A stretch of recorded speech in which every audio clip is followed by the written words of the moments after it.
رمضان رمضان رمضان يا حبيب رمضان رمضان ليتك دوما قريب.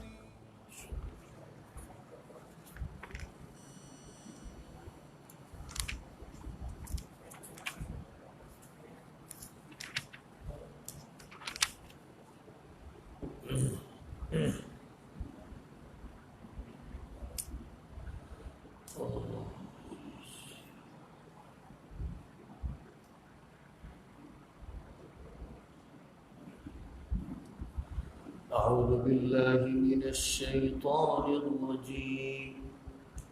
بسم الله الرحمن الرحيم. وأنذر عشيرتك الأقربين واخفض جناحك لمن اتبعك من المؤمنين فإن عصوك فقل إني بريء مما تعملون وتوكل على العزيز الرحيم الذي يراك حين تقوم وتقلبك في الساجدين إنه هو السميع العليم. قل هل أنبئكم على من تنزل الشياطين تنزل على كل أفاك أثيم يلقون السمع وأكثرهم كاذبون والشعراء يتبعهم الغاوون ألم تر أنهم في كل واد يهيمون وأنهم يقولون ما لا يفعلون إلا الذين آمنوا وعملوا الصالحات وذكروا الله كثيرا وانتصروا من بعد ما ظلموا وسيعلم الذين ظلموا أي منقلب ينقلبون.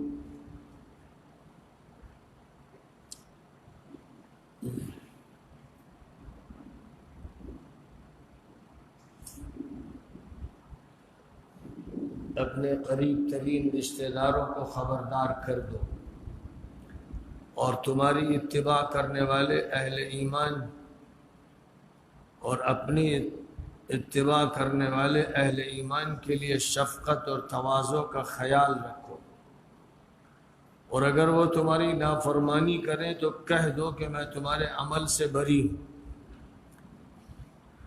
اور اقتدار رکھنے والے اور رحم فرمانے والے پر بھروسہ کرو جو تمہیں اس وقت دیکھتا ہے جب تم کھڑے عبادت میں مشغول ہوتے ہو اور سجدہ کرنے والوں کے درمیان تمہاری نقل و حرکت کو بھی دیکھتا ہے.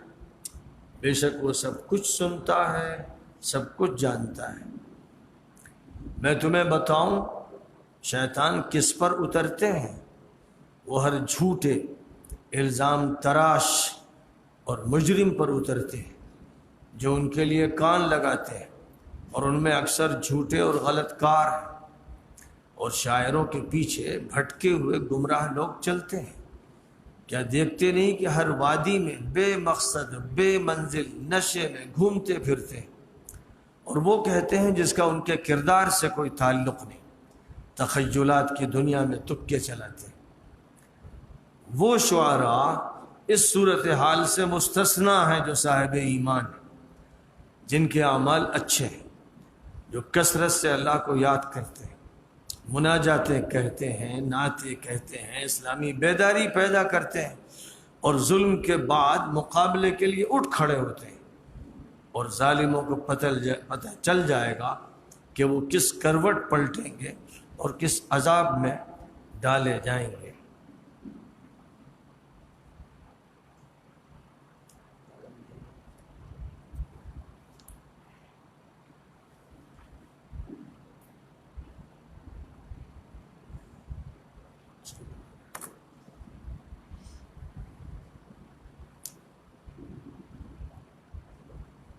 سورۃ الشعراء کی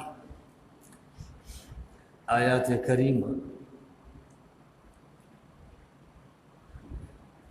آیت نمبر 214 سے 227 تک ابھی آپ کے سامنے پڑھی گئی اور ان کا رواں ترجمہ پیش کیا گیا۔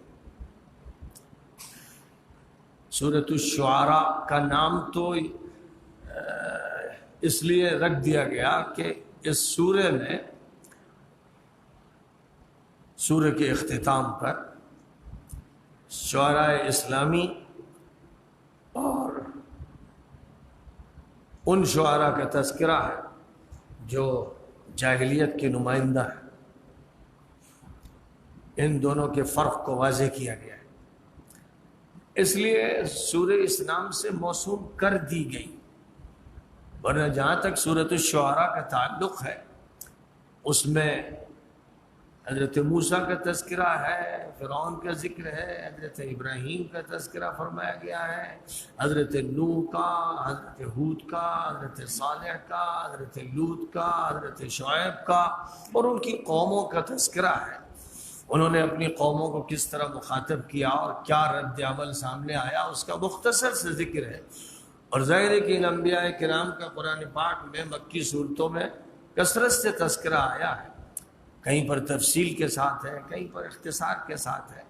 یہاں تفصیل کے ساتھ تو حضرت موسیٰ کا واقعہ پیش کیا گیا ہے اور باقی دیگر انبیاء کے واقعات اختصار کے ساتھ پیش کیے گئے، جس کا مطلب یہ ہوا کہ مکی صورتوں کا جو عام موضوع ہے توحید، رسالت، آخرت، وہی موضوع اس سورہ کا بھی ہے، اور اس میں اصلاً توجہ اس پر مبذول کی گئی ہے کہ تاریخ انسانی میں جو پیغمبر اٹھتے رہے ہیں، جو نبی برپا ہوتے رہے ہیں، انہوں نے جس مشن کو پیش کیا ہے، اپنی قوموں کو جس طرح خطاب فرمایا ہے، جو بات کہی ہے، جو عقیدہ ان کے سامنے رکھا ہے، اس سے مسلمانوں کو واقف کرایا جا رہا ہے، اور اس سے حضور اکرم صلی اللہ علیہ وسلم کے مخاطب کافروں کو، مشرکوں کو نہ صرف واقف کرایا جا رہا ہے بلکہ ان پر حجت قائم کی جا رہی ہے کہ محمد صلی اللہ علیہ وسلم آخری پیغمبر ہیں، اب ان کے ذریعے تم پر حجت قائم کی جا رہی ہے، لیکن ان سے پہلے پیغمبروں کا سلسلہ چلتا رہا ہے، جن میں حضرت نوح علیہ السلام کی سب سے نمایاں حیثیت ہے، وہ آدم ثانی بھی ہیں، اور سب سے زیادہ طویل عرصہ ان کا دعوت میں گزرا ہے۔ اصلاح کے لیے انہوں نے جو جد و جہد کی ہے، وہ جد و جہد بظاہر کسی نے نہیں کی ہے، 950 سال وہ دعوت اور اصلاح کے میدان میں کام کرتے رہے، اور ان کے علاوہ دیگر انبیاء نے بھی جن قوموں کا سامنا کیا ہے، بڑی کٹر قومیں، بڑی متعصب، بڑی انادی، بڑی ضدی، قوم عاد، قوم سمود، قوم لوط، قوم شعیب، ان سب کا اسی طرح کا حال، جن میں سب سے زیادہ شدت پسند اور سخت مزاج قوم عاد تھی، نمبر 2 پر قوم سمود، اور سب سے زیادہ فحاش، عیاش، بدقماش، خبیث قوم لوط تھی، اور ان پر جو عذاب آیا، پیغمبروں نے جو ان کے درمیان کام کیا اور پھر ان کی طرف سے جو جواب رہا وہ کیونکہ نفی میں رہا، اس لیے اللہ کی طرف سے عذاب آیا۔ تو اب آخری پیغمبر حضرت محمد مصطفیٰ صلی اللہ علیہ وسلم کو اللہ تعالیٰ نے جب کام سونپا تو کام کا اصول یہ ہے کہ بات اپنے سے شروع ہوتی ہے، گھر پہنچتی ہے، گھر سے رشتہ داروں میں جاتی ہے، رشتہ داروں سے پڑوس میں جاتی ہے، یعنی ایک تسلسل ہے، ایک طبعی امتداد ہوتا ہے، یعنی کہ پہلے بین الاقوامی باتیں شروع کر دی جائیں، پھر اپنی قوم میں آئیں، اور پھر اپنی قوم کے بعد اپنے پڑوس میں آئیں، اور پھر اپنے گھر میں آئیں۔ یہ الٹی بات ہے، یہ الٹی گنگا ہے۔ جو صحیح طریقہ کار ہے، فرد سے بات شروع ہوتی ہے، عمارت بنتی ہے اینٹوں سے، پہلے اینٹ صحیح ہونی چاہیے، ہر اینٹ صحیح ہوگی اور اس کا رابطہ صحیح ہوگا تو دیوار اٹھے گی، عمارت بنے گی۔ بنیاد کا پتھر اصل ہوتا ہے، اگر بنیاد کا پتھر اصل نہیں ہے، کمزور مٹی کا کوئی اینٹا ہے، تو بنیاد خطرے کے ساتھ اٹھے گی، اور جو عمارت اٹھے گی وہ ہر وقت خطرے سے دوچار رہے گی۔ بنیاد جتنی مضبوط ہوگی، جتنی ٹھوس ہوگی، اتنا ہی زیادہ دیوار پر اعتماد رہے گا، چھت پر اعتماد رہے گا۔ تو قوم کی جو بنیاد ہے وہ فرد ہے، جماعت کی بنیاد فرد ہے۔ فرد اچھا نہیں تو جماعت اچھی نہیں، یعنی فرد اور فرد اور فرد مل کر مجموعہ بنتے ہیں۔ اگر افراد اچھے نہیں ہیں تو وہ جماعت اچھی نہیں ہو سکتی۔ اس لیے سب سے پہلی جو توجہ ہے دعوت کے سلسلے میں، تعلیم کا میدان ہو، تربیت کا کام ہو، فرد مخاطب ہوتا ہے، فرد پر توجہ مرکوز کی جاتی ہے، فرد کی اصلاح ہوتی ہے۔ جہاں تک نبی اکرم صلی اللہ علیہ وسلم کا تعلق تھا، ایک فرد تھے، اللہ کو ان کا بحیثیت نبی اور پیغمبر کے انتخاب کرنا تھا، تو ایک طرف تو ان کی بچپن سے ایسی تربیت کی گئی، ماحول ایسا فراہم کیا گیا، طبیعت ایسی بنائی گئی، مزاج ایسا تشکیل کیا گیا کہ انہیں شرک سے نفرت تھی، انہیں مشرکانہ ماحول سے نفرت تھی۔ یہ اللہ کی طرف سے بہبی طور پر صلاحیت ان کے اندر پیدا کی گئی۔ وہ کبھی شرک کی کسی رسم میں ملوث نہیں ہوئے، کسی ایسے ماحول میں پہنچ بھی گئے تو پھر وہاں ٹھہر نہیں سکے۔ اللہ تعالیٰ نے توحید گھٹی میں ڈال رکھی تھی، اور وہبی طور پر آپ کو اخلاق عطا کیے گئے، وہبی طور پر آپ کو آداب عطا کیے گئے۔ حضور پاک علیہ الصلوۃ والسلام نے جب فرمایا کہ ادبنی ربی فاحسن تأدیبی، میرے اللہ نے مجھے ادب سکھایا اور بہترین ادب سکھایا، تو یہ ادب جو ہے زبان کا ادب صرف نہیں ہے، یہ اخلاق کا ادب ہے، زندگی کا ادب ہے۔ ادب صرف اسے نہیں کہتے ہیں جسے لفاظی کہیے، الفاظ کا کھیل کہیے، اس ادب کے پیچھے ادیب ہونا چاہیے، اور ادیب وہ نہیں ہے جو صرف لفاظ ہو، جو الفاظ کی صنائی کرے، بلکہ ادیب وہ ہے جو مؤدب ہو، جو مہذب ہو، جو بااخلاق ہو، جو پہلے تہذیب کی قدروں کا حامل ہو۔ اس کے اندر سے ادب نکلتا ہے، کیونکہ اصول ہے کہ لا يترشح الاناء الا بما فيه، یا لا ينضح الاناء الا بما فيه، کسی بھی برتن سے وہی چیز چھلکتی جو اس میں ہوتی، تو جو خود ادیب نہیں ہے، مؤدب نہیں ہے، مہذب نہیں ہے، اس کے اندر سے تہذیب کیسے نکلے گی؟ اس کے اندر سے ادب اور اخلاق کیسے وجود میں آئیں گے؟ توقع ہی نہیں ہو سکتی۔ اس لیے ادیب کے لیے پہلی شرط یہ ہے کہ اس کے پاس اخلاق کا ادب ہو، تہذیب کا ادب ہو، معاملات کا ادب ہو، اس کی اپنی ذات مؤدب ہو، پھر توقع کی جا سکتی ہے کہ اس کا ادب نثر میں ہو، شعر میں ہو، وہ ادب قابل قدر ہوگا، لائق تعریف ہوگا، اس وقت یہ بات متوقع ہے۔ ورنہ فرض کیجئے کہ اگر ادب بہت اچھا ہے لیکن شخصیت بگڑی ہوئی ہے، تو نفاق ہے، مظاہرہ ہے، ریا ہے، نمائش ہے، دھوکہ ہے۔ اور کوئی بہت اچھی صلاحیت رکھتا ہے اور اس کا ادب چھلک نہیں پا رہا ہے، تو یہ اس کے اندر ایک کمی ہے کہ وہ افادے کی صلاحیت نہیں رکھتا، اور اس کا علم متعدی نہیں ہے، وہ اپنی ذات کے اندر محدود ہے، عطر ہے ایسی شیشی میں جس پر ڈانٹ لگی ہوئی ہے، تو وہ مفید نہیں ہوتا۔ ذاتی طور پر انسان اس سے استفادہ کر لے لیکن لوگ مستفید نہیں ہو پاتے۔ اسی لیے اللہ تعالیٰ انبیاء کا انتخاب فرماتا ہے ان کے اخلاق اور ان کے ادب کے ساتھ ساتھ ان کی فصاحت و بلاغت کو بھی ملحوظ رکھتے ہیں۔ تو نبی اکرم صلی اللہ علیہ وسلم کو بچپن سے ایسے ماحول میں پرورش کا موقع دیا گیا کہ جہاں دودھ کے ساتھ ادب پیتے رہے۔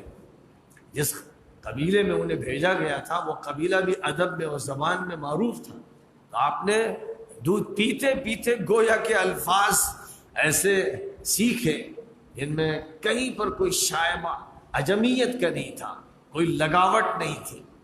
تو اس طرح بچپن ہی سے جو نشو و نما ہوا، ادیبانہ ہوا، جس کا یہ نتیجہ تھا کہ آپ کہتے تھے پورے دعوے کے ساتھ انا افصح العرب بعید انی من قریش، میں قریش کا ہی ایک فرد ہوں، لیکن پورے جزیرۃ العرب میں جتنے بھی قبیلے ہیں، ان میں جتنے بھی فصیح و بلیغ ہیں، میں سب سے زیادہ فصیح ہوں۔ اور یہ آپ کا دعویٰ تسلیم شدہ تھا، اس کو عربوں نے مانا، اس کو عجموں نے مانا، اس کو ان کے دور کے لوگوں نے مانا، مابعد کے لوگوں نے مانا۔ اور آپ نے جو بات ارشاد فرمائی کہ اوتیت جوامع الکلم، واختصر لی الکلام اختصارا، مجھے ایسے الفاظ دیے گئے ہیں جو جامع معنی کا سمندر ہے. دریا بکوزہ یا سمندر بکوزہ کی مثال ہے. یہ اللہ کی عطا ہے. ادب اور فصاحت اور بلاغت کا سب سے اعلیٰ مقام، ہمالیائی چوٹی وہ یہ ہوتی ہے کہ ایک ایک لفظ سمندر ہو معنی کا. تو فرمایا اوتیت جوامع الکلم واختصر لی الکلام اختصارا، مجھے اللہ تعالیٰ کی طرف سے یہ صلاحیت دی گئی کہ مختصر ترین بات میں کرتا ہوں اور جامع ترین ہوتی ہے. ایک ایک لفظ کی تشریح میں محدثین شرح کرتے کرتے تھک جاتے ہیں، معنی نکالتے نکالتے وہ خود تھکتے ہیں، قلم تھک جاتا ہے، ذہن تھک جاتا ہے، لیکن اس لفظ کی وسعت ختم نہیں ہوتی. یہ بات سب سے زیادہ قرآن میں پائی جاتی ہے، اور قرآن کے بعد قرآن کی گود میں پلے محمد عربی علیہ السلام تو ان میں پائی جاتی ہے. اور پھر جو جتنا قریب رہا نبی صلی اللہ علیہ وسلم سے، خاص طور پر علی ابن ابی طالب میں یہ فصاحت، یہ بلاغت، یہ ادب اور ادب عالی کی شان سب سے زیادہ پائی جاتی ہے. تو وہ قرآن اور حضور پاک علیہ السلام کی گودوں میں پلے 10 سال کی عمر سے. تو اب اللہ تعالیٰ نے اپنے نبی کی سب سے پہلے تربیت کی. تربیت کے لیے اللہ کی طرف سے ان کے قلب پر یہ بات طاری کر دی گئی کہ وہ مجمع سے ہٹ کر کہیں اکیلے خلوت میں وقت گزاریں. نبوت سے 6 مہینے پہلے سے اس کا اتنا غلبہ ہوا کہ آپ شہر کی آبادی چھوڑ کر، محلوں سے نکل کر دور 2-3 کلومیٹر کی دوری پر جبل النور پر چڑھتے تھے، اور اس کا ایک غار جو غار ہرا کہلاتا تھا اس میں جا کر خلوت میں کئی دن رہتے تھے. یہ اصل میں تیاری تھی. جیسے موسیٰ علیہ السلام کو جب بڑے کام کے لیے تیار کرنا مقصود تھا تو اللہ نے کہا کہ 30 دن کے لیے طور پہاڑ پہ آ جا، پھر 10 دن اور آگے بڑھائے. چلہ ان سے کروایا گیا پورا، اور انہوں نے چلہ کشی کی طور پر. اس کے بعد ان میں یہ اہلیت اللہ کی طرف سے پیدا کی گئی کہ تورات ان کو دی جائے. اب وہ اللہ کے قانون کا نظام جزیرہ نما سینا میں بنی اسرائیل پر نافذ کریں. اب وہ حکومت کے مرحلے میں داخل ہو جائے. قانون سازی کا جو مرحلہ ہے وہ اللہ کی طرف سے پورا کیا گیا. اب اس قانون سے استنباط کرنے کا موقع حضرت موسیٰ کو دیا گیا. نبی اکرم صلی اللہ علیہ وسلم کو ایک طرف تو اللہ کی طرف سے یہ انعام دیا گیا کہ 6 مہینے سے تسلسل سے خواب نظر آتے تھے، سچے خواب.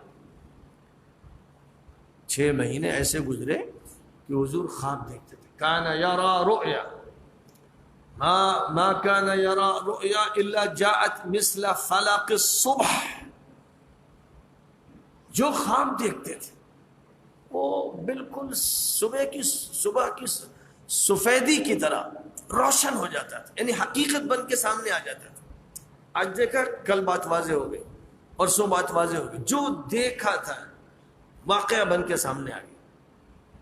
حضرت عائشہ صدیقہ رضی اللہ تعالی عنہ سے یہ روایت منقول ہے. امام بخاری رحمہ اللہ نے جو سب سے پہلا باب ذکر کیا ہے وحی سے متعلق، اس میں اس حدیث کا تذکرہ کیا ہے کہ جو بھی خواب حضور دیکھتے تھے وہ سچائی کے ساتھ سامنے آ جاتا تھا. یہاں سے ایک تربیت شروع ہوئی، روحانی تربیت، عالم بالا سے رابطے کی تربیت، ملأ اعلیٰ سے تعلق کی تربیت، اوپر سے ترشح کی تربیت. زمین سے آسمان کا رابطہ قائم کر دیا گیا، اور آسمان یوں کہیے کہ حضور کے گھر میں جھک کے آ گیا. اب آسمان کی باتیں حضور پر القا ہونے لگی. نبوت کی وحی سے پہلے الہام و القا کا عمل شروع ہو گیا. سچے خواب نظر آئے. حضور اکرم صلی اللہ علیہ وسلم نے ایک موقع پر حدیث میں فرمایا تھا کہ الرؤیا جزء من 46 جزءا من النبوہ.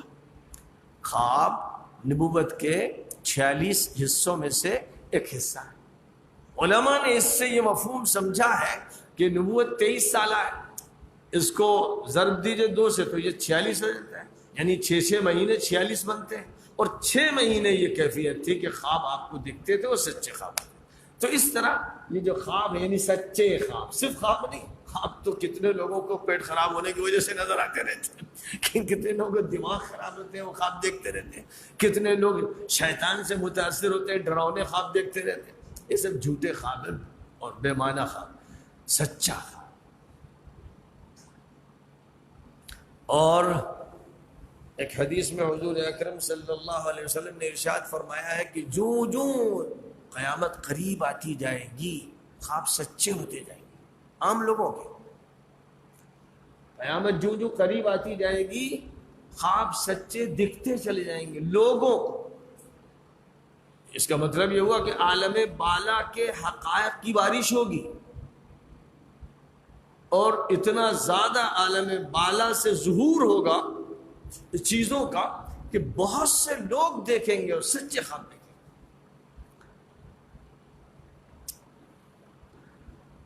تو اللہ تعالیٰ نے ایک تو تربیت خواب سے فرمائی، دوسری تربیت خلوت سے۔ غار حرا میں خلوت، اور وہ خلوت جو تھی عائشہ صدیقہ اپنی حدیث میں کہتی ہے کان یتحنس فیہ، راوی کہتے ہیں وَهُوَ التَّعَبُّدُ اللَّيَالِيَ ذَوَاتِ الْعَدَدِ، حضور غار میں عبادت کرتے تھے، اللہ سے لو لگاتے تھے، جو شکلیں تصور میں آتی تھی خدا کے سامنے جھکنے کی، سجدے کی حالت، رکوع کی حالت، ہاتھ پھیلانے کی حالت، کیونکہ آپ کو نماز کا تو پتہ نہیں تھا، اس وقت تک نماز کا تو آپ کو پتہ نہیں تھا، شریعت کے بارے میں کچھ نہیں معلوم تھا، رکوع سجود کے احکام آپ کے سامنے نہیں تھے۔ تو اب جو فطری طور پر انسان جانتا ہے، اور خاص طور پر جو مشرک ہوتا ہے وہ بت کے سامنے جو حرکت کرتا ہے، موحد اللہ کے سامنے وہ عمل کرتا ہے، وہ بت کے سامنے جھک رہا ہے، ہاتھ جوڑ رہا ہے، مانگ رہا ہے، یہ کرنا چاہیے تھا اللہ کے ساتھ۔ اب نبی فطری طور پر موحد ہوتے ہیں، اور وہ دور آ رہا تھا کہ ایک بڑی ذمہ داری سنبھالنی تھی، تو اس کے لیے ٹریننگ چاہیے۔ تو جس طرح فوج کی ٹریننگ ہوتی، پولیس کی ٹریننگ ہوتی، اور طلبہ کی بہت سی ٹریننگز ہوتی، نبی پاک علیہ السلام کو جو کام سونپا جانے والا تھا اس کے لیے اس ٹریننگ کی ضرورت تھی، اور اس میں دو پہلو بہت نمایاں تھے، ایک سچے خواب کا اور ایک خلوت گزینی کا، اور عبادت کی مشغولیت کا، دعا کے اہتمام کا، کہ بس صرف اور صرف اللہ سے تعلق ہے، نہ گھر کے لوگ ہوں، نہ باہر کے لوگ ہوں، نہ دوست ہوں، نہ احباب ہوں، ساری مجلسوں کو چھوڑ کر تنہائی کا مقام ہو جہاں کوئی پہنچ نہ سکے۔ اور چونکہ انبیاء کی تربیت اس طرح ہوتی رہی ہے، اسی لیے اولیاء کرام نے، اور خاص طور پر جن حضرات نے صحیح اسلامی تصوف کی داغ بیل ڈالی یا اس کی تربیت لوگوں میں منتقل کی اور اس کا انتظام کیا، انہوں نے ان باتوں کو خاص طور پر اپنی توجہ کا مرکز بنایا۔ یعنی خلوت ہونی چاہیے، لوگوں سے علیحدگی ہونی چاہیے، مراقبہ ہونا چاہیے، اللہ سے لو لگانے کے لیے انتظام ہونا چاہیے، مکمل تبتل اور انقطاع کے ساتھ۔ اسی لیے ابتدائی دور میں نبی سے فرمایا گیا وَتَبَتَّلْ إِلَيْهِ تَبْتِيلًا، تبتل چاہیے، اور تبتل کا مطلب یہ ہوتا ہے کہ سب سے کٹ جائیے آپ۔ اللہ سے پہلے مرحلے میں جڑنے کے لیے کٹنا پڑتا ہے اوروں سے، بالکل تنہائی، یعنی کوئی اور ہو ہی نہیں، کوئی ملاوٹ نہ ہو، کوئی گھلاوٹ نہ ہو، کوئی تعلق نہ ہو، کوئی رکاوٹ نہ ہو، کوئی حجاب نہ ہو، بس آپ ہو اور اللہ۔ اس طرح کا وقت گزارنا ضروری ہے۔ جو ہر وقت لوگوں کے بیچ میں رہتے ہیں، ہر وقت بیچ میں رہتے ہیں، ان کا دل کثیف ہو جاتا ہے، ان کا دماغ بھدا ہو جاتا ہے، ان میں شفافیت نہیں رہتی، ان میں صفائی نہیں ہو پاتی، اللہ اور ان کے درمیان حجابات ہوتے ہیں، وہ چاک نہیں ہو پاتے۔ تو ایک تربیت وہ تھی جو اللہ نے کرائی۔ اب اس تربیت کے بعد وہ مرحلہ آیا کہ سب سے پہلے مخاطب حضور اکرم صلی اللہ علیہ وسلم تھے، کہ رات کی تنہائی میں، شام کی تنہائی میں ایک انسان آتا ہے اور وہ ریشم کے کپڑے پر کلام الہی کی تحریر لاتا ہے، اور یہ کہتا ہے کہ پڑھیے، یہاں سے ابتدا ہو رہی ہے نبوت کی، رسالت کی، وحی کی، اللہ تعالیٰ سے ایک خاص نوعیت کے تعلق کی جو قطعی ہے، حتمی ہے، جس میں اب تذبذب نہیں ہے، تردد نہیں ہے، اس کی ابتدا۔ اور اس کی جو ابتدا ہوئی تو مخاطب کر کے کہا گیا بسم اللہ الرحمن الرحیم، اللہ کے نام سے آغاز، اللہ کے نام سے پڑھا جائے، اللہ کے نام سے عمل کیے جائیں، جو رحمان الرحیم۔ ایک بات یہ پلو میں باندھ لیجئے، اے محمد صلی اللہ علیہ وسلم پلو میں باندھ لیجئے، اس سے لگ جائیے، اس سے لپٹ جائیے، اللہ کے نام، اللہ کی صفات کے ساتھ وابستہ ہو جائیے۔ اور پھر یہ کہا گیا کہ اقرأ بسم ربک الذی خلق، پڑھائی شروع ہونی ہے، اور یہ پڑھائی اب نئے نہج کی ہوگی، نئے نظام کے ساتھ ہوگی۔ پڑھائی ہو رہی ہے، یونان میں ہو رہی ہے، ایران میں ہو رہی ہے، ہندوستان میں ہو رہی ہے، مصر میں ہو رہی ہے، دنیا کے بہت سے علاقوں میں پڑھائی ہو رہی ہے، لیکن یہ جاہلی دور کی جاہلی پڑھائی، تعلیم و تربیت کا جاہلی نظام، مشرکانہ، ملحدانہ، کافرانہ، غافلانہ نظام ہے، چل رہا ہے۔ گریس کی فلسفی ہے، سقراط و بقراط و ارسطو و فیثاغورس و کون کون، لیکن حجابات کے اندر ان کا جو فکر ہے گھٹ گھٹ کے مرتا رہا۔ یہ فلسفی تھے، مصلح نہیں تھے، ریفارمر نہیں تھے، اپنی اصلاح نہیں کر سکے۔ یونان کی اصلاح کیا کرتے ہیں، یورپ کی اصلاح کیا کرتے ہیں؟ تو فلسفی اپنے دور کو سلجھاتا رہتا ہے، اسی میں پریشان رہتا ہے، غلطا رہتا، پیچا رہتا ہے، منزل کو اس کو نہیں ملتی۔ فلسفی کو بحث کے اندر خدا ملتا نہیں، دور کو سلجھا رہا ہے اور سرا ملتا نہیں۔ اس لیے بہت بڑا فلسفی ہے ارسطو۔ ہمارے یہاں درس نظامی میں منطق پڑھائی جاتی ہے تو ارسطو کو معلم اول کہا جاتا ہے، لیکن ارسطو سے نہ اپنے معاشرے کی اصلاح ہوئی اور نہ اپنے خاندان کی اصلاح ہوئی۔ وہ اصلاح نہیں کر سکے، اپنی فکر ضرور انہوں نے پیش کیا، لیکن وہ فکر ایسی نہیں تھی کہ جس سے قوم کی اصلاح۔ نتیجہ یہ ہوا کہ جاہلیت کی تنابیں کھچی رہی۔ ہندوستان میں ویدک فلسفی تھی اور ویدانت کے بڑے بڑے ماہرین اور پنڈت اور سنت موجود تھے، تحقیقات تھیں اور ریاضیات تھیں اور انجینئرنگ تھی اور بہت سی گتھیاں سلجھائی جا رہی تھیں، لیکن جاہلیت کے لپیٹ میں سارے علوم بے نور تھے۔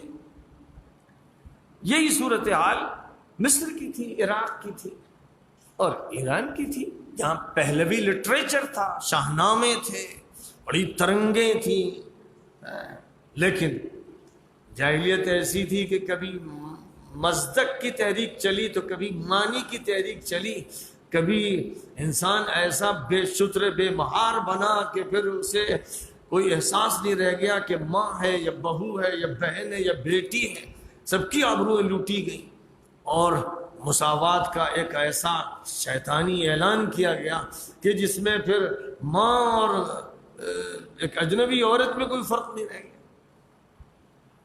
تو ایران کے فلسفے نے، ایران کی شاعری نے اور ایران کے ادب اور لٹریچر نے اس بدماشی سے روکا نہیں، اور روکنے والے مقابلہ کر نہیں سکے۔ تو اب پہلی مرتبہ دنیا میں ایک بڑے عرصے کے بعد، انبیاء کا جہاں تک تعلق ہے وہ تو سب نبوت اور رسالت کی دعوت کے حامل تھے، لیکن ختم نبوت کا جو دور شروع ہوا تو وہ اس سے شروع ہوا کہ اب ایک نیا تعلیمی نظام دنیا میں شروع کیا جائے گا، اور یہ تعلیمی نظام توحید پر مبنی ہوگا۔ ذات باری تعالیٰ اور صفات باری تعالیٰ سے اس کا ایسا رابطہ ہوگا کہ آپ چاہے ارضیات پڑھیں، معدنیات پڑھیں، کیمیاویات پڑھیں، بحریات پڑھیں، فضائیات پڑھیں، کوئی سا بھی علم حاصل کریں، بہرحال اس علم کو خدا تعالیٰ کے اسما کی تجلیات کے ذریعے سے دیکھنا ہوگا اور خدا کی صفات کے آئینے میں اس کو پڑھنا ہوگا۔ یہ بہت انقلاب انگیز تبدیلی تھی۔ جس کا شعور تو بہت بعد میں لوگوں کو پیدا ہوا، اس لیے کہ نبی اکرم صلی اللہ علیہ وسلم نے اس کی تشریح جب مکے میں کی، پھر مدینہ منورہ میں تشریح کی اور اس کی یونیورسٹی قائم کر دی، اس کا دارالعلوم کہیے قائم کر دیا، اس کی جامعہ قائم کر دی۔ جب آپ نے یہ کیا تو پھر لوگوں نے دیکھا کہ کتنی حیرت انگیز تبدیلی ہوئی، پورا اسٹرکچر ایک سویلائزیشن کا، پورا نظام حکومت کا، سیاست کا، معاشیات کا، سماجیات کا، سب اقرا بسم ربک کے سانچے میں ڈھال دیا گیا۔ اب مسجد بھی ہے، مکانات بھی ہیں، سڑکیں بھی ہیں، گلیاں بھی ہیں، مین روڈز بھی ہیں، تمدن کے مختلف شعبے بھی ہیں، اور عبادت بھی ہے، معاشرت بھی ہے، سیاست بھی ہے، فوج بھی ہے، پولیس بھی ہے، باڈی گارڈ بھی ہے، بزنس بھی ہے، کمپنیز بھی ہیں، اور درآمد بھی ہے، برآمد بھی ہے۔ سب کا اسلامائزیشن ہو چکا ہے، سب کا ہو چکا ہے۔ اقرا بسم ربک الذی خلق کے نتیجے میں اب افراد سازی اتنے بڑے پیمانے پر ہو رہی کہ دنیا کی کسی یونیورسٹی نے یہ کارنامہ نہیں کیا کہ بکری کے چرانے والے اور اونٹ کے چرانے والے دو سپر پاور کے حاکم بن گئے، یہ دنیا میں کہیں نہیں ہوا۔ یہ اسی مدرسے میں ہوا جس کو مسجد نبوی کہتے ہیں، مسجد نبوی، صفہ نبوی۔ یہاں جو مدرسہ، یہاں جو کالج، دارالعلوم، جامعہ، یونیورسٹی قائم کی گئی، اس نے جو کیڈر تیار کیے، اس نے جو ٹیم تیار کی، وہ بلعجب، حیرت انگیز، میریکولس ٹیم تھی کہ اس میں کل جو بکریاں چرا رہے تھے، اونٹ چرا رہے تھے، ان کو پرشین امپائر اور رومن امپائر چلانے کا نظام عطا کر دیا گیا۔ پہلے نظام دیا گیا، یعنی کہ مسلط کر دیا گیا، ہتھیار دے کر کے لڑو، جا کر چھین لو حکومت، جی نہیں۔ پہلے ان کی عقل کی تربیت کی گئی، ان کے دل کی تربیت کی گئی، ان کو نظام پوری طرح سمجھایا گیا، مدینے میں اس کا پہلے ایکسپیرینس کرایا گیا، چھوٹے تجربے کرائے گئے تاکہ پھر بڑے میدانوں میں اس کے بڑے تجربے کیے جا سکیں۔ کیسے صحیح معاشیات کا نفاذ ہوگا، کیسے صحیح سماجیات ہوگی، کیسے صحیح سیاسیات ہوگی، کیسے حکومت کا نظام ہوگا، اور کیسے حکومت چلائی جائے گی، کیسے عوام اور حکومت کے درمیان رابطہ ہوگا، سب سمجھا دیا گیا، بتا دیا گیا، ٹرین کر دیا گیا۔ اس لیے مسلمان جب عراق گئے یا شام گئے یا ایران گئے یا مصر گئے، کہیں پر بھی کوئی کلیش ان کے درمیان اور عوام کے درمیان نہیں، کہیں بھی نہیں۔ ٹکراؤ ہوا تو اجارہ داروں سے، ٹھیکیداروں سے، بدماشوں سے، ظالموں سے، جابروں سے، جو رکاوٹ بنے ہوئے تھے، جو ظلم کر رہے تھے، کمریں دوہری کر رکھی تھی، گردنوں میں جوئے ڈال رکھے تھے، لوگ سسک رہے تھے، تو وہ تو خوش ہوئے، وہ تو بچ گئے، فرش راہ ہو گئے۔ انہوں نے تو مسلمانوں کو سینے سے لگا لیا، چوم لیا کہ آپ آئے ہمیں آزادی دلانے کی۔ اس کا یہ نتیجہ تھا کہ 100% ملکوں کے ملک مسلمان ہو گئے، ورنہ کبھی بھی ظالمانہ فتوحات یا جبر و قہر سے اسلام نہیں پھیلتا۔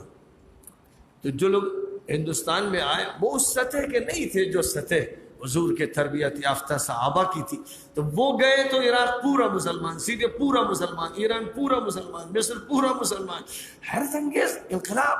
یہاں پر محمود غزنوی آئے، شہاب الدین غوری آئے، شہرزاد سوری آئے، فلاں آئے، اور ہندو اکثریت ہے، پہلے بھی تھی آج بھی۔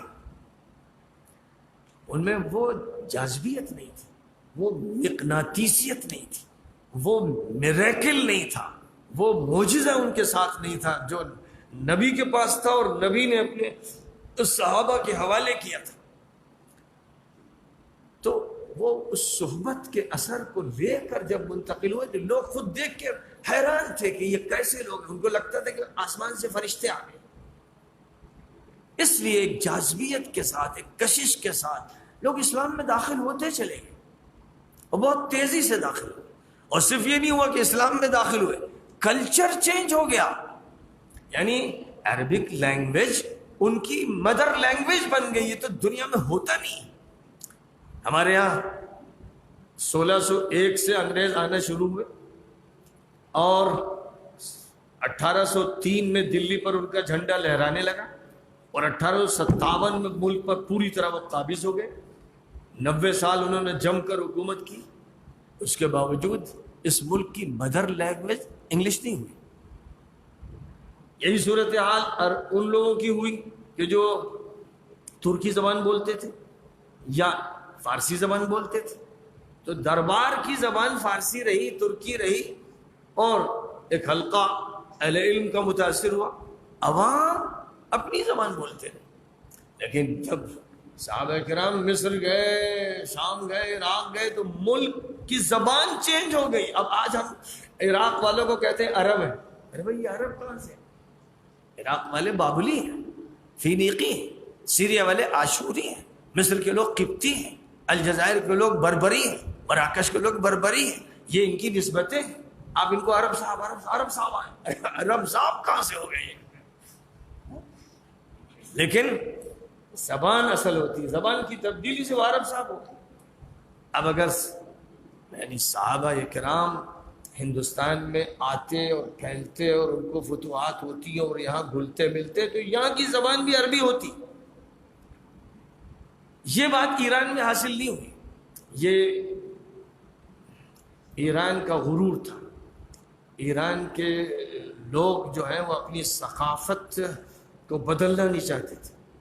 وہ اپنی زبان پر اڑے ہی رہے. حالانکہ بہت بڑی تعداد میں صحابہ ایران میں پہنچے، ترکستان میں پہنچے، لیکن وہاں یہ چینج نہیں آیا. یہ بھی ایک نکتہ ہے غور کرنے کا کہ بالکل لگا ہوا ہے، عراق سے لگا ہوا ہے. عراق کا پورا ملک جو ایران کے ماتحت تھا تبدیل ہو گیا، لیکن ایران نہیں تبدیل ہوا.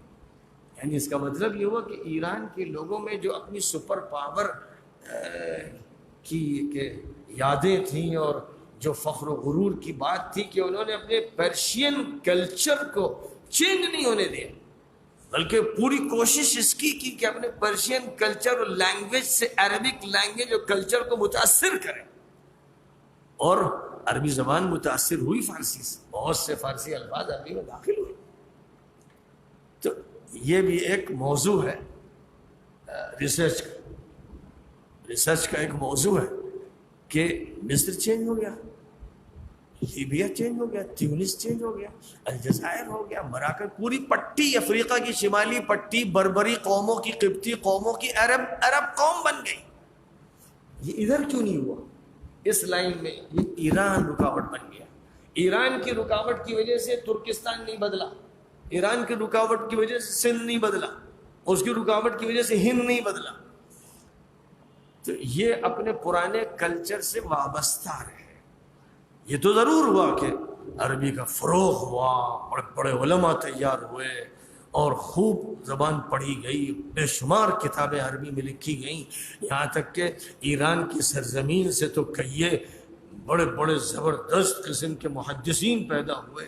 امام مسلم وہیں کے، اور ترمذی ترکستان کے جنوب کے اور ایران کے قریب کے، اور سجستانی ابو داؤد سجستانی وہیں کے، اور نسائی بھی قریب کے، نسا کے، ابن ماجہ قزوین کے.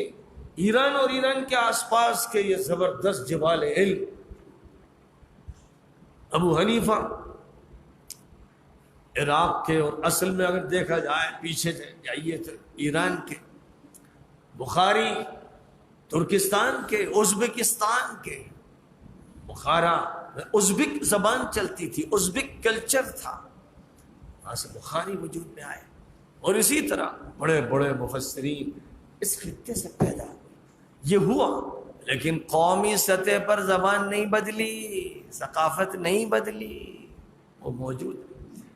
اللہ تعالیٰ نے نبی پاک علیہ السلام کو مخاطب کیا، پہلے ان کو تیار کیا، پھر ان سے سب سے پہلے مطالبہ کیا وَأَنذِرْ عَشِيرَتَكَ الْأَقْرَبِينَ. سب سے قریب جو آپ کے رشتہ دار ہیں ان کو آپ آگاہ کر دیجئے، خبردار کر دیجئے، مطلع کر دیجئے، بتا دیجئے اپنے بارے میں، اللہ کے بارے میں. اللہ کی وحدانیت بتائیے، ذات و صفات سے متعارف کرائیے، اور اپنے بارے میں کہیے کہ میں رسول ہوں، بغیر جھجک کے کہیے، سمجھائیے. تو حضور اکرم صلی اللہ علیہ وسلم نے اسی کے بعد سب سے پہلے حضرت عباس کو، بیٹی فاطمہ کو، گھر کے قریب ترین لوگوں کو بلا کر ایک خطاب فرمایا تھا، جس میں تعارف کرایا تھا، اپنا تعارف کرایا، اور اللہ کی معرفت ان کے سامنے پیش کی تھی. تو حضرت فاطمہ تو جگر گوشہ تھی، اور انہیں تو جو دودھ ملا تھا خدیجۃ الکبریٰ کا، جو سیدات النساء تھی، تو ان کی تو گھٹی میں ایمان پڑا ہوا تھا. اور جو بھی حضور کے ابنا تھے اور بنات تھے، ابنا رہے نہیں، وہ تو بس ایمان کا دودھ پی کے رخصت ہو گئے، بنات رہیں تو وہ مثال ہے پوری دنیا کے لیے. اور عباس متاثر ایسے متاثر ہوئے کہ حضور ہی کے بن کے رہے، چاہے اسلام انہوں نے بظاہر میں قبول نہ کیا لیکن وہ حضور کے نمائندہ تھے. اور ابو طالب تھے جن سے اس وقت خطاب نہیں ہو سکا کیونکہ وہ اس حلقے میں تھے. اور پھر یہ بات فرمائی گئی کہ جو لوگ ایمان لائیں، جو لوگ آپ کے حلقے میں داخل ہو جائیں، ان کے لیے آپ شفیق باپ کی طرح بن جائیں. داعی کو یہ حکم دیا گیا ہے، مبلغ کی ذمہ داری ہے کہ صرف بات کہہ کر گزر نہ جائے، بلکہ جہاں پر بھی اسے کام کرنا ہے اور جو لوگ کام سے جڑیں ان کے ساتھ شفقت کا معاملہ. کیا الفاظ، وَاخْفِضْ جَنَاحَكَ لِمَنِ اتَّبَعَكَ مِنَ الْمُؤْمِنِينَ. بہت بڑی بات، بڑی زبردست تربیت کی بات، اخلاق عظیمہ کی بات سکھائی جا رہی ہے کہ جو آپ کے مومن ساتھی ہیں ان کے لیے آپ بچھ جائیے، اپنے بازو بچھا دیجیے. یہ شفقت، کرم فرمائی، رحم کے جذبات اور مہربانی کی تعبیر ہے، بڑی حسین تعبیر. ساتھ ہی ساتھ یہ فرمایا گیا کہ جو آپ کے ساتھ ہیں اور وہ نافرمانی کرتے ہیں تو آپ صاف کہہ دیجئے کہ تمہارے عمل سے میں بری، تو میں اپنے پاس سے نکال نہیں رہا ہوں امید میں کہ آج نہیں تو کل سدھر جاؤ گے، لیکن تمہارے ہر اس عمل سے میں بیزار و بری ہوں جو ہدایت ربانی کے خلاف، جو میرے کہنے کے خلاف. اور پھر نبی پاک علیہ السلام سے فرمایا گیا کہ آپ اپنے کام کے دوران بھروسہ صرف اور صرف اللہ پہ رکھیے. کسی اور سے آپ امید اس طرح مت باندھیے کہ امید ٹوٹ جائے تو آپ کی ہمت پست ہو جائے. ایسا نہیں کرنا چاہیے. رابطہ اس سے بنا کے رکھیے، توکل اس پر رکھیے جو لافانی ہے اور جسے اونگ نہیں آتی، جسے نیند نہیں آتی، وہ حاضر و ناظر کہلاتا ہے. اس کے ساتھ آپ کا رابطہ رہے گا تو آپ کی انگیٹھی کبھی بجھے گی نہیں. ادھر ادھر کی مانگے تانگے کی لکڑی لائیں گے تو لکڑیاں بجھ جائیں گی، راکھ بن جائیں گی. اس لیے لوگوں پر بھروسہ مت کیجیے، بھروسہ اللہ. وہ عزیز ہے، غالب ہے اور رحیم ہے، مہربان ہے. وہ دیکھ رہا ہے آپ کو دیکھ رہا ہے کہ آپ رات میں تہجد پڑھ رہے ہیں، وہ دیکھ رہا ہے کہ آپ جماعت کے ساتھ کھڑے ہوئے ہیں، سجدے میں ہیں، رکوع میں. اس کی نگاہ کے سامنے ہے آپ کی عبادتیں، آپ کے تعلقات، آپ کی محبتیں. اللہ دیکھ رہا ہے اور وہ سمیع بھی ہے اور علیم بھی ہے، سن رہا ہے، سب کچھ جان رہا ہے. اب یہاں تک بات کہنے کے بعد عالم عربی میں اس وقت جو کچھ بھی ثقافت تھی، جو زبان آوری کے مظاہرے تھے، جو لسانی تھی، فخر و غرور کے لیے ان کے پاس جو بھی اسباب تھے، ان میں چوٹی پر ان کی زبان تھی. اور زبان کی نمائندہ شاعری تھی، شاعری عروج پر تھی. اور شعراء کو جو حیثیت حاصل تھی معاشرے میں وہ اوروں کو حاصل نہیں تھی. یعنی شاعر ہیرو ہوتا تھا. آج کی دنیا میں جیسے فلم ایکٹر ہیرو ہوتا ہے، ایکٹریس اور ایکٹر کا بڑا چرچا، یا پلیئر، ایک پلیئر بھی ہیرو بن گیا ہے. تو وہاں شاعر ہیرو تھا. آج بھی بہت سے لوگوں کے نزدیک شاعر ہیرو ہوتا ہے. بہت سے لوگ مشاعرے کے دیوانے ہوتے ہیں، پوری پوری راتیں کاٹ دیتے ہیں مشاعرے میں. تو ایسے لوگوں کے ذریعے شعراء کے بڑے حوصلے بڑھتے ہیں، بڑی واہ واہ کرتے ہیں، اشش ہو جاتے ہیں، تو وہ بھی پھول جاتے ہیں. تو شاعری، ان کے پاس شاعری تھی، نثر نہیں تھی.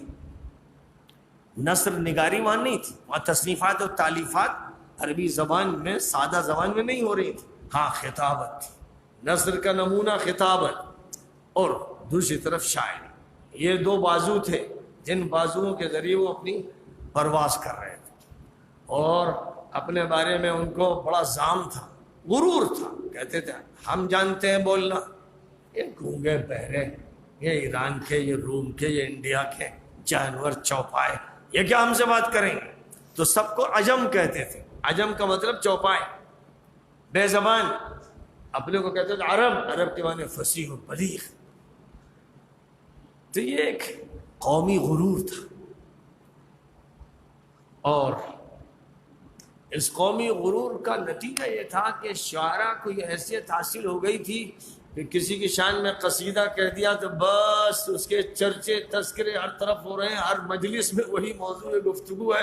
لوگ اپنی لڑکیوں کا وہاں نکاح چاہتے ہیں, پیام آ رہے ہیں, خاندان کہاں سے کہاں پہنچ گیا کیونکہ فلاں شاعر نے قصیدہ کہہ دیا.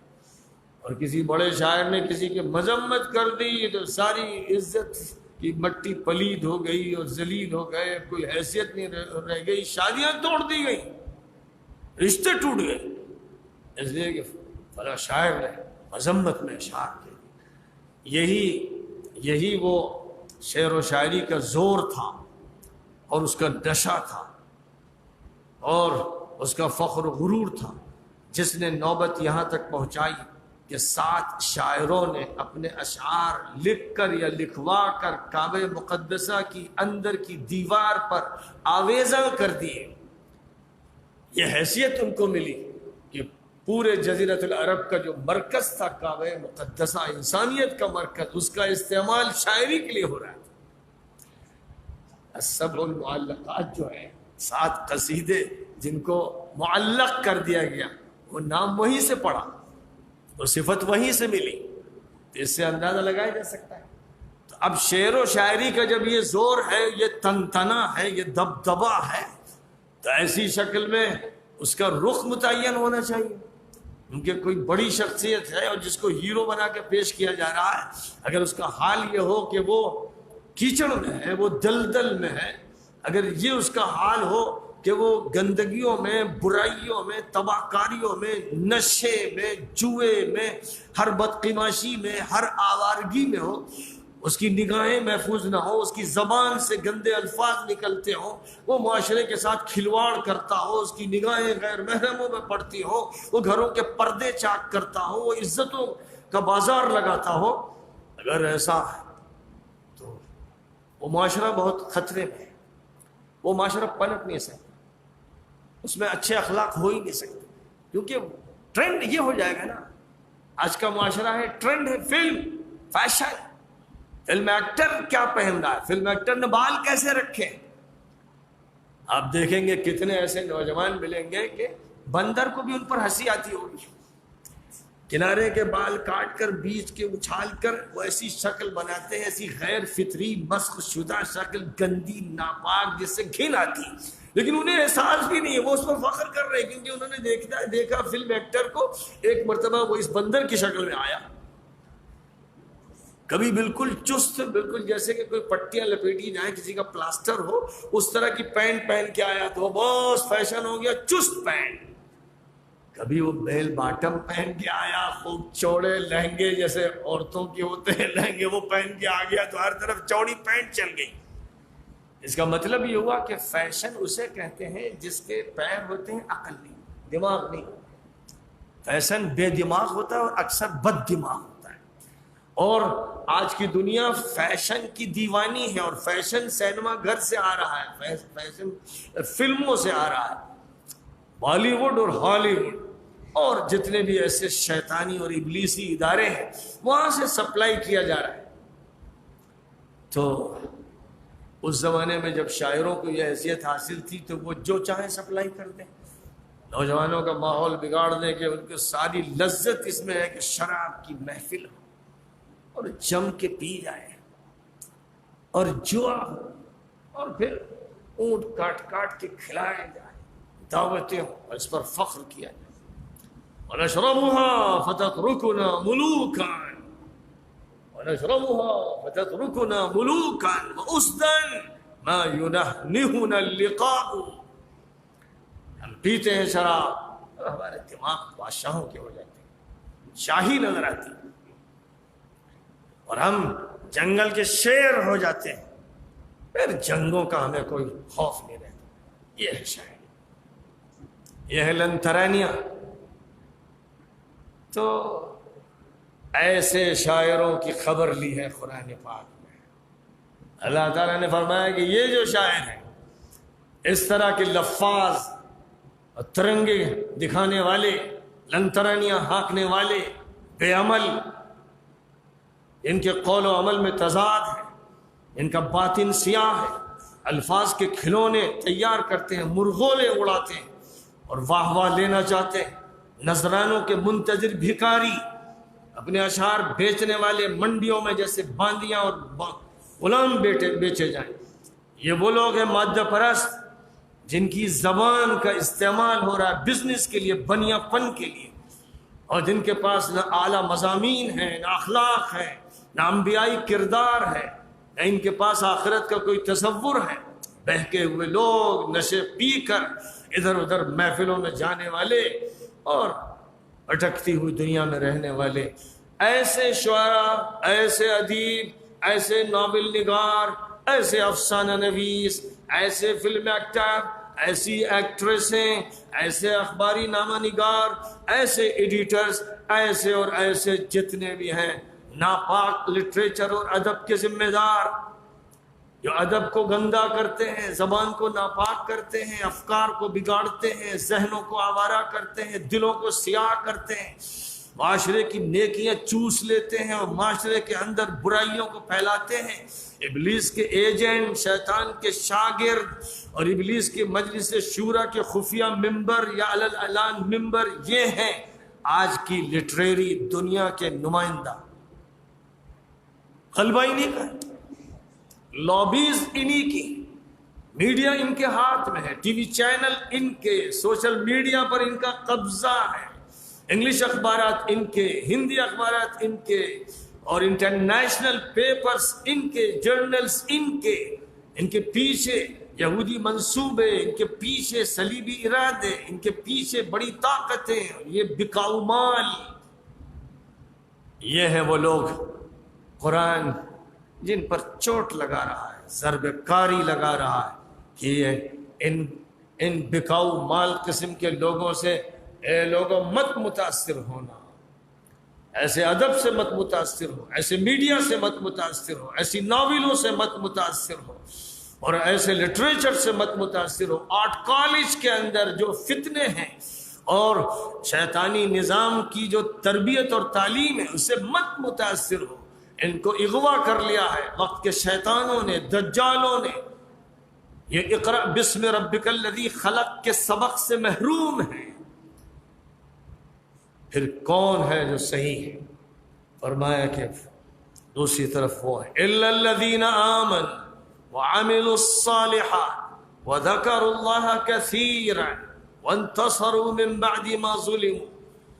چار صفات ہوں اگر ادیب میں، شاعر میں اور لٹریری ورک کرنے والے میں، اسکالرز میں، آرٹ کے ماہر میں، اگر یہ چار صفات ہیں تو اس کا ادب، اس کی زبان، اس کا لٹریچر، اس کی کتابیں، اس کی تصنیفات، اس کے بیانات، وہ سب قابل قدر ہیں اور اس لائق ہیں کہ ان کو آنکھوں میں سجایا جائے اور دل میں جگہ دی جائے۔ ایسے شعراء قابل قدر، ایسے ادبا، نثر نگار، مصنفین قابل قدر، ایسے انشاء پرداز قابل قدر۔ سمجھنا چاہیے کہ ایک فریق وہ ہے، ایک فریق وہ ہے۔ کیا صفات مطلوب ہے؟ پہلے ایمان و یقین، ایمان و یقین چاہیے۔ مذبذب، متردد، شکی، لا ادریت کا شکار، کفر میں مبتلا، شرک کی دلدل میں گرا ہوا، خباثتوں کی سنڈاس میں پڑا ہوا، وہ ادب بیان کرے گا؟ ایمان و یقین کی طاقت چاہیے۔ جب ایمان و یقین کی طاقت ملتی ہے تو پھر ایسے شاعروں کی شاعری کافروں اور ملحدوں اور مشرکوں پر اس طرح پڑتی ہے جیسے تیر چپتے ہوں، جیسے گولیاں چلتی ہوں۔ حضور اکرم صلی اللہ علیہ وسلم نے کعب بن مالک سے کہا تھا کہ اشعار کہو، اور زبان سے ان دشمنوں کا مقابلہ کرو. تمہارے اشعار ان پر ایسے برستے ہیں، پڑتے ہیں جیسے تیر. حسان ابن ثابت سے کہا تھا اشعار کہو، حجو کرو ان کافروں کی. روح القدس جبرائیل امین تمہارے ساتھ ہیں، تمہاری مدد کر. اس سے بڑا مقام شاعری کا ہو نہیں سکتا.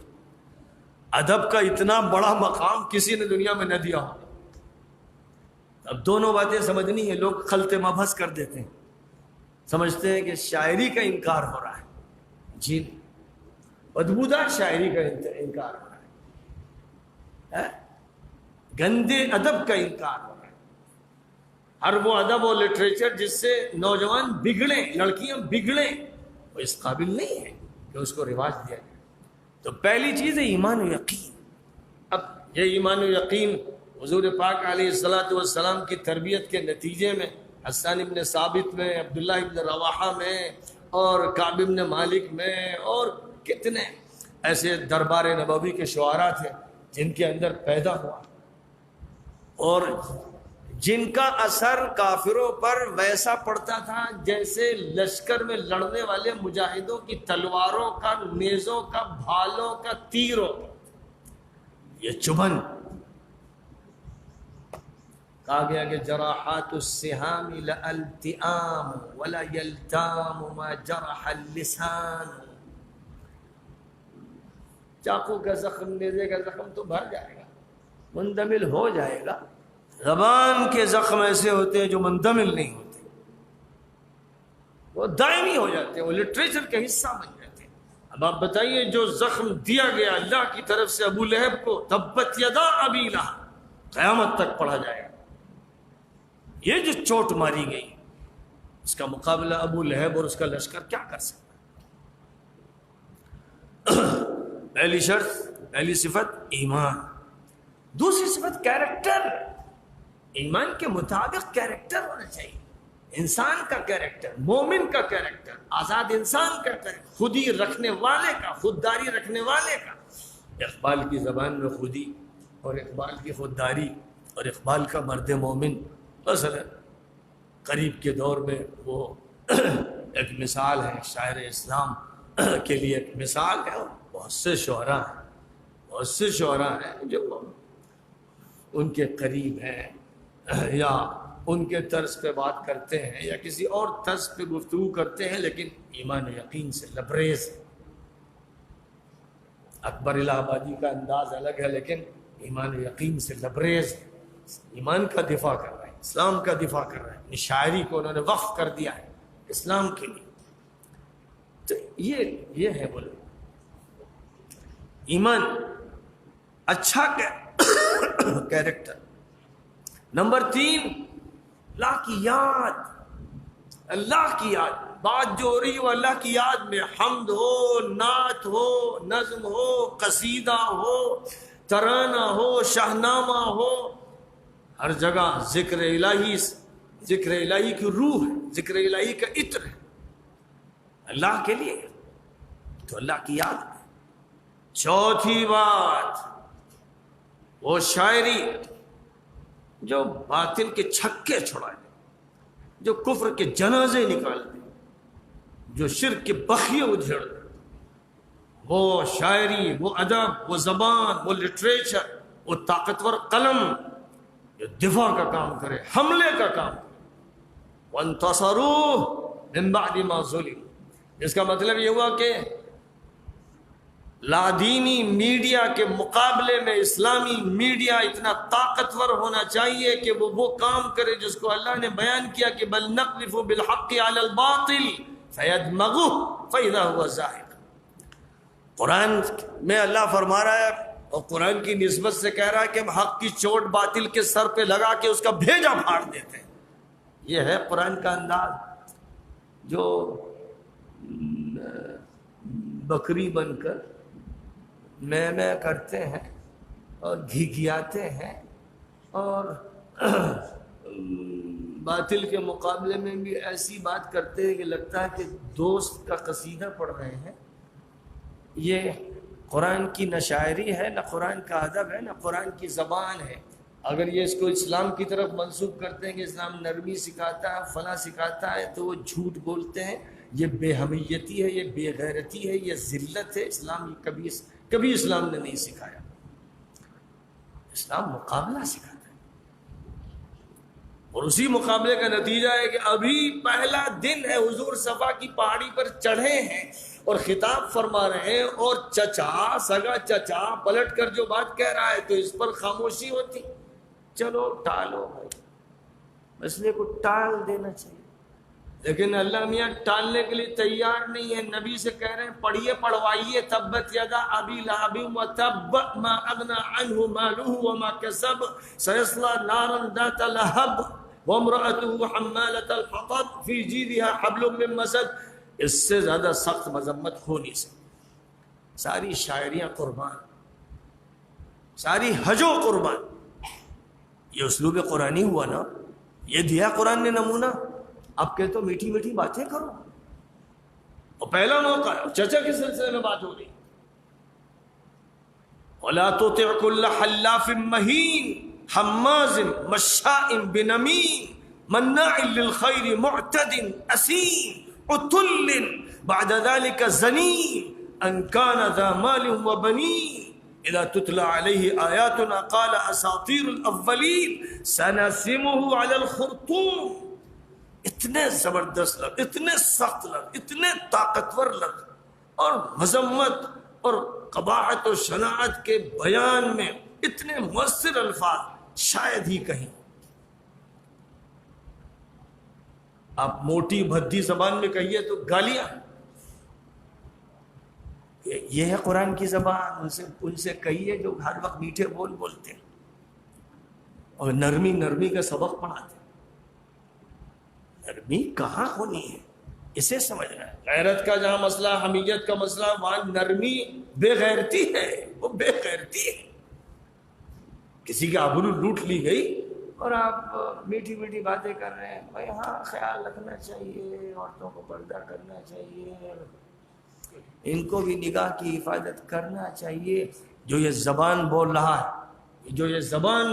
ہے اور سخت لفظ ہے، لیکن کہہ رہا ہوں ہجڑا ہے، بے غیرت، بے حمیت، ذلیل انسان. اس کو چاہیے تھا کہ شعلہ بار ہو جاتا، آگ لگ جاتی، وہ آگ لگا دیتا، اس مجرم کو آگ لگا دیتا. یہ مطلوب ہے، قرآن کے الفاظ میں مطلوب ہے. اس لیے یہ بات لوگوں کو معلوم ہونی چاہیے، کیونکہ آج کل لوگ اسی طرح کے تبصرے چھانٹتے ہیں. فلاں صاحب بہت سخت بات کہہ رہے ہیں. ارے کہاں سخت بات کہتے ہیں؟ سخت بات وہاں کہتے ہیں جہاں وہی فرض ہے، وہی واجب ہے، اس کے بغیر اللہ تعالیٰ راضی نہیں. اس کا تو یہ حال ہے کہ آپ بہت اچھے ہیں، بہت نیک ہیں، آپ صوفی، آپ مولانا ہیں، آپ سب کچھ ہیں، لیکن آپ حقائق کا کھل کر بیان نہیں کر رہے ہیں. تو اللہ فرماتا ہے ان الذین یکتمون ما انزلنا من البینات والهدى من بعد ما بیناه للناس فی الکتاب اولئک یلعنهم اللہ وَيَلْعَنُهُمُ اللَّاعِنُونَ. اس سے زیادہ سخت کوئی لفظ ہے نہیں لٹریچر میں.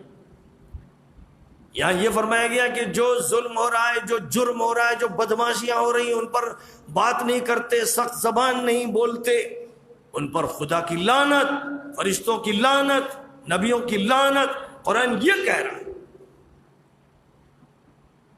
عہد لیا گیا. اذا اخذ اللہ میثاق الذین اوتوا الکتاب لتبیننہ للناس ولا تکتمونہ. کتمان حرام ہے. نبی پاک علیہ الصلوۃ والسلام نے اسی لیے فرمایا من جاہدہم بلسانہ فہو مؤمن. اور حضور نے اپنے ایسے شعراء کے لیے یہ بات ارشاد فرمائی تھی کہ جہاد زبان سے بھی ہوتا ہے، سنان سے بھی ہوتا ہے. تو بہرحال اگر آپ سنان کے مالک نہیں ہیں تو لسان سے تو جہاد کیجئے. زبان اللہ تعالیٰ نے صرف میٹھے بولوں کے لیے نہیں دی. جہاں میٹھا بول بولنا ہے، جہاں ایمان والے ہیں، اسلام والے ہیں، تقوی والے ہیں، اپنا ماحول ہے، وہاں پر حریر و پرنیاں ہو جا، اس پر عمل کریں. وہاں ریشم بن جائیے، وہاں پھول بن جائیے. وہاں بچ جائیے. وَخْفِضْ جَنَاحَكَ لِمَنِ اتَّبَعَكَ مِنَ الْمُؤْمِنِينَ. ایک طرف وہی اللہ میاں یہیں پر فرما رہے ہیں کہ جو اہل ایمان ہیں تمہارے اپنے ہیں ان کے لیے بچ جاؤ، لیکن جو عنادی ہیں، ضدی ہیں، بدماش ہیں، بدقماش ہیں، آوارہ ہیں، ظالم ہیں، مجرم ہیں، حاکم ہیں، جبار ہیں، ان کے خلاف اگر تم مسلح کارروائی نہیں کر سکتے ہو تو زبان سے تیر برساؤ. یہی مطالبہ ہے اللہ کا، یہی مطالبہ ہے رسول اللہ کا. اس لیے رسول اللہ نے فرمایا اہجوہم. حجو کسے کہتے ہیں؟ میٹھے بول بولو. حسان میٹھے بول بولتے تھے، کعب بن مالک اور عبداللہ بن رواحہ وغیرہ میٹھے بول بولتے تھے. اشعار پڑھیے ان کے. تیرے بھالے چل رہے ہیں. وہ زبان ہے، یعنی وہ زبان ہے جس کو کہیے مسنون زبان، کیونکہ حضور نے اس زبان کے لیے حکم دیا، صرف اجازت نہیں، حکم. اہجوہم. مجھے اس لیے مجھے اس بات کی وضاحت کرنی پڑ رہی کہ بڑی غلط فہمیاں ہیں، بہت غلط ترجمانیاں ہیں، بہت غلط بیان ہیں، باتیں ادھر کی ادھر لگائی جاتی ہیں. کہاں منکر ہے جس کے بارے میں آپ کو کیا زبان بولنا، کہاں معروف ہے جس کے ساتھ کیا رویہ اختیار کرنا ہے. معاشرے کو آپ دیکھیں گے کہ جو بگڑے ہوئے شعراء ہیں، شراب پیتے ہیں، سود کھاتے ہیں، حرام کھاتے ہیں، جھوٹے نذرانے لیتے ہیں، ان کے لیے واہ واہ بڑی تعریفیں ہو رہی ہیں.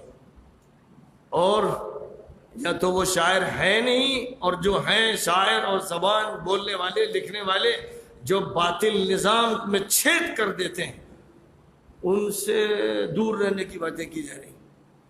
ان سے دور رہو. یہ ہمارے یہ ہو رہا ہے کہ نہیں ہو رہا؟ عالم عربی میں جنہوں نے طاقتور لٹریچر تیار کیا وہ الاخوان المسلمون. اس آخری دور 20ویں صدی میں جنہوں نے اس کا جھنڈا بلند کیا اور جنہوں نے پوری قوم کو مصر سے لے کر مراکش تک اور عراق تک نیا لٹریچر دیا، نئی کتابیں دی، نیا ادب دیا، نیا فن دیا اور نئی شاعری دی، وہ سب سے زیادہ نمایاں اگر کوئی تحریک اس میں ہے تو الاخوان المسلمون کی تحریک. اب ان پر یہ الزام کہ تشدد، ان کے ہاں ہاتھ و پیر کا تشدد نہیں، کسی پر زیادتی نہیں کی، کسی پر ہتھیار نہیں چلایا، کسی پر کو ڈھیلے سے کا نشانہ نہیں بنایا، خود ظلم سہتے رہے، لیکن من جاہدہم بلسانی کا عمل کرتے رہے. اور جہاں جاہدہم بالید کا عمل ہونا تھا، فلسطین کے یہودیوں سے ٹکر اگر لی ہے تو الاخوان نے لی ہے. ان کے ساتھ تعلق رکھنے والے شیخ قسام نے لی ہے، یا وہ معزول شیخ احمد یاسین نے لی ہے، یا ان کے خلیفہ عبدالعزیز رنتیسی نے لی ہے، یا جو اس وقت مجاہدین اور قائدین ہیں وہ ہیں جو مقابلہ کر رہے ہیں. تو مقابلہ چاہے من جاہدہم بیدہ فہو مؤمن، ومن جاہدہم بلسانہ فہو مؤمن، ومن جاہدہم بقلبہ فہو مؤمن. تو بات اصل میں اس کی ہے، اور اس طرح کے لٹریچر کی ضرورت ہے. شرطیں 4: ایمان، اعلیٰ کردار، اللہ کی یاد اور اللہ کی شریعت اور نظام سے وابستگی، اور ظلم کے خلاف کھڑے ہو جانا. یہ 4 باتیں. باقی پر فرما دیا گیا کہ یہ ظالم یہ نہ سمجھے کہ ہم ڈھیل دے رہے ہیں تو تا قیامت یہ ڈھیل رہے گی، اور آخرت میں بھی یہی ٹھاٹ کرتے رہیں گے. وَسَيَعْلَمُ الَّذِينَ ظَلَمُوا. یہ جو ظالم ہیں ان کو معلوم ہو جانا چاہیے بدترین انجام سے دوچار اَيَّ مُنْقَلَبٍ يَنْقَلِبُونَ. وآخر دعوانا الحمد للہ. رمضان رمضان رمضان